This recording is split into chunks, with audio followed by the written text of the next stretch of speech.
Hey there. Did you have an experience with Bigfoot that you wouldn't mind sharing with me and everyone else? Well, if so, put it down in an email and don't leave any details out. You can email me at contact@buckeyebigfoot.com. Hey there, friends. Welcome back to Buckeye Bigfoot.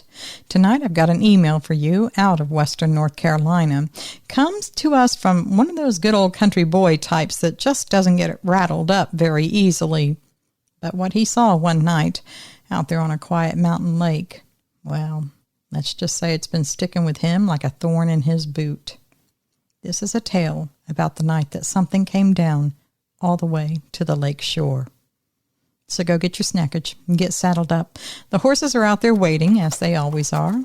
Now, this journey into Sasquatch Valley is just about ready to move out. So get on up there. Let's go.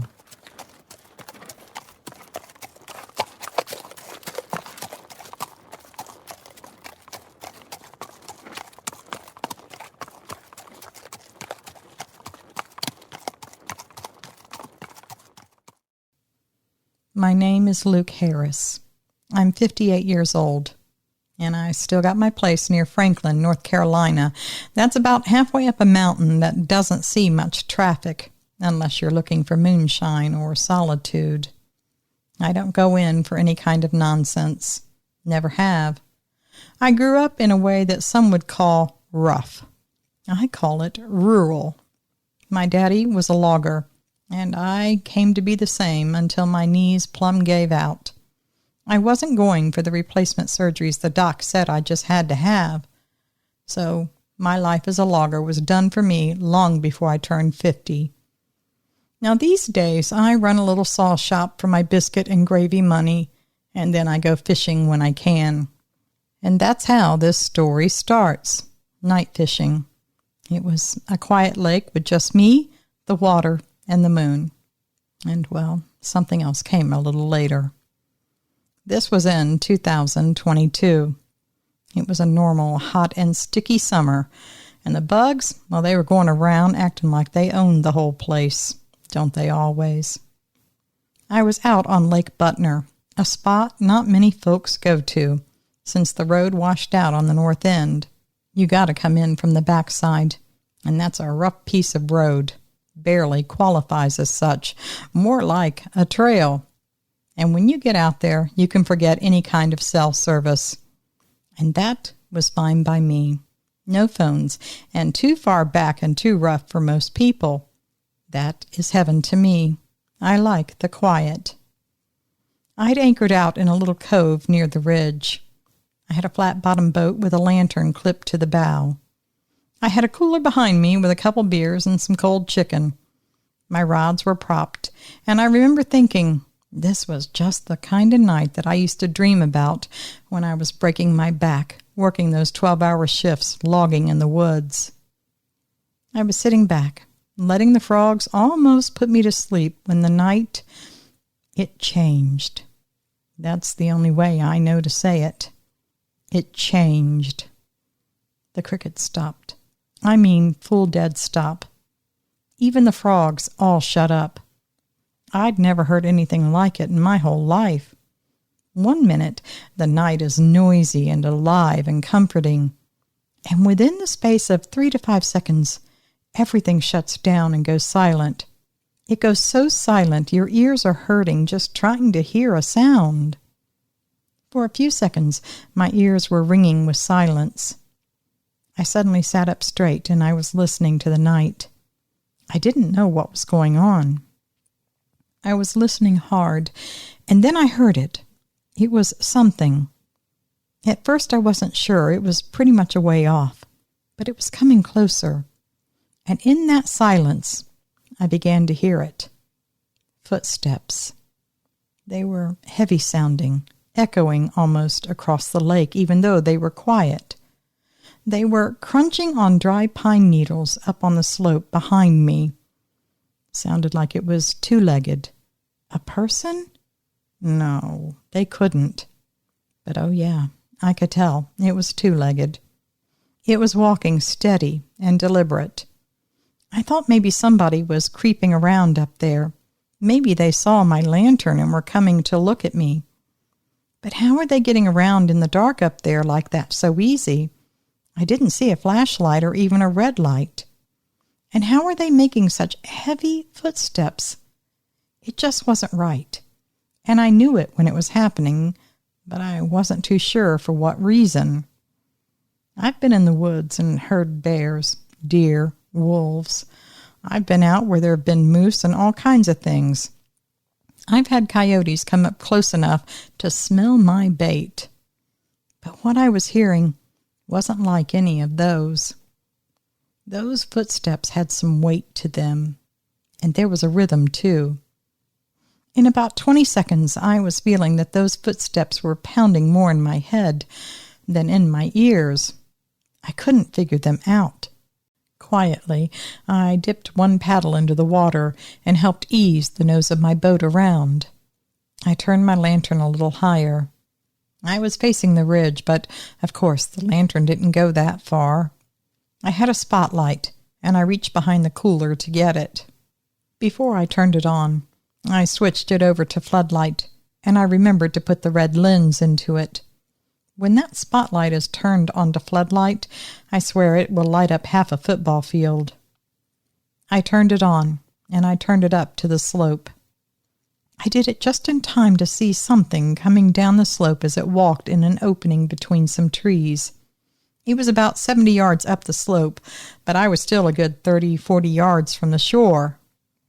I could see its movement and shape, and Lordy, I tell you, that was enough.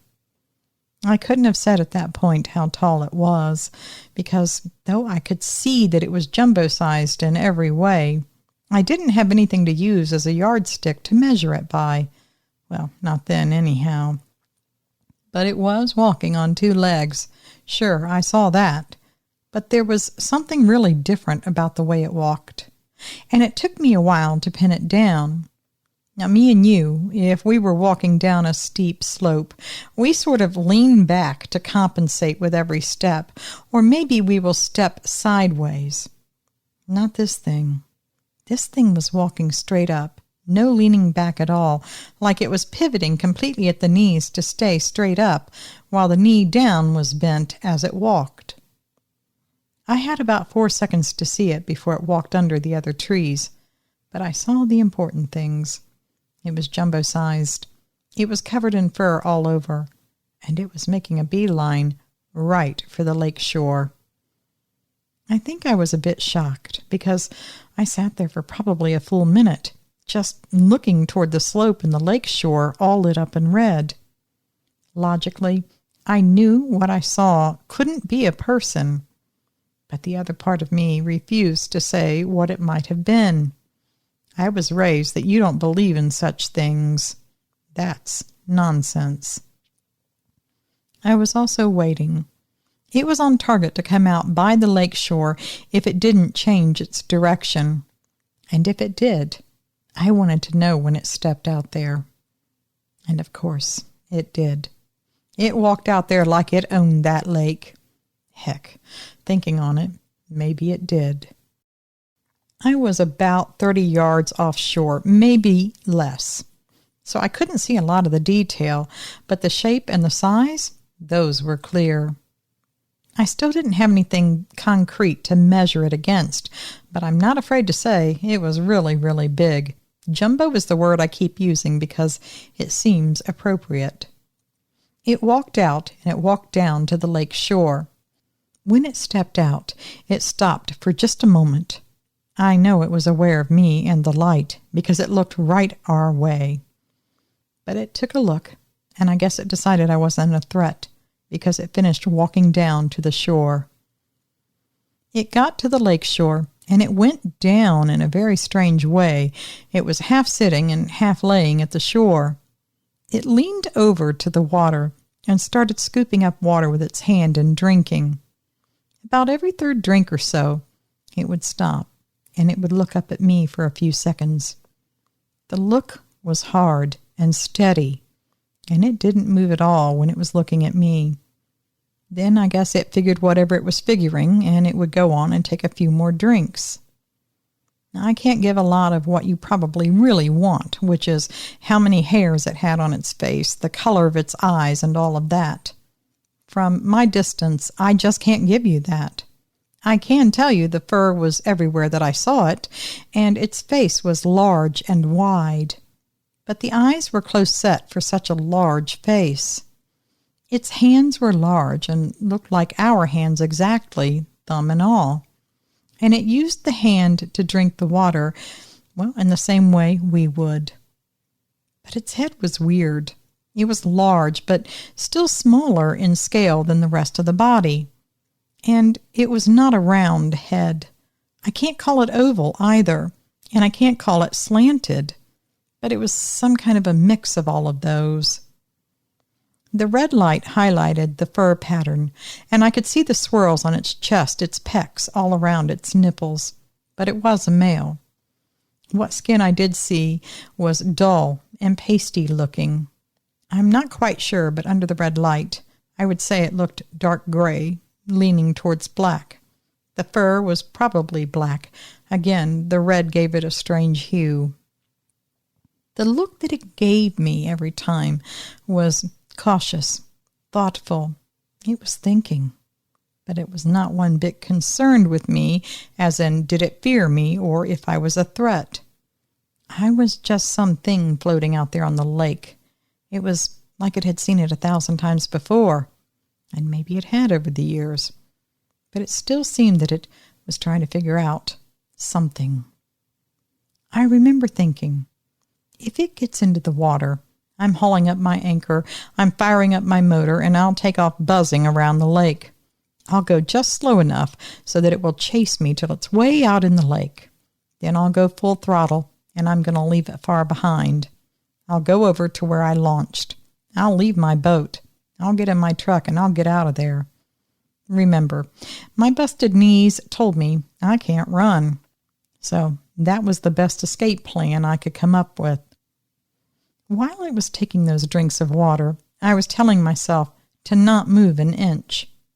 Part of me wondered if maybe it couldn't see me, that it could only see the light. Maybe that's why it kept looking. Maybe it was sort of like us looking into a bright light at night. Ever had someone put a flashlight in your face? You can't see behind the light. I was hoping that was the case. When it took its final drink, it pushed itself up into a sitting position, and it stopped. It continued to look right at the light, or at me. I'm not sure. How about I just say it looked at us? It stayed perfectly still and quiet. It seemed to be thinking. I think it was deciding what to do about me. I had no way of knowing, of course. During that time, neither of us moved. The whole time, the night sounds of the woods were still stopped. The only thing I heard at all was a light blip of water on the shore as it lapped on a rock every few seconds. It was very eerie. After about a minute, it slowly raised itself up to standing and began retreating up the slope.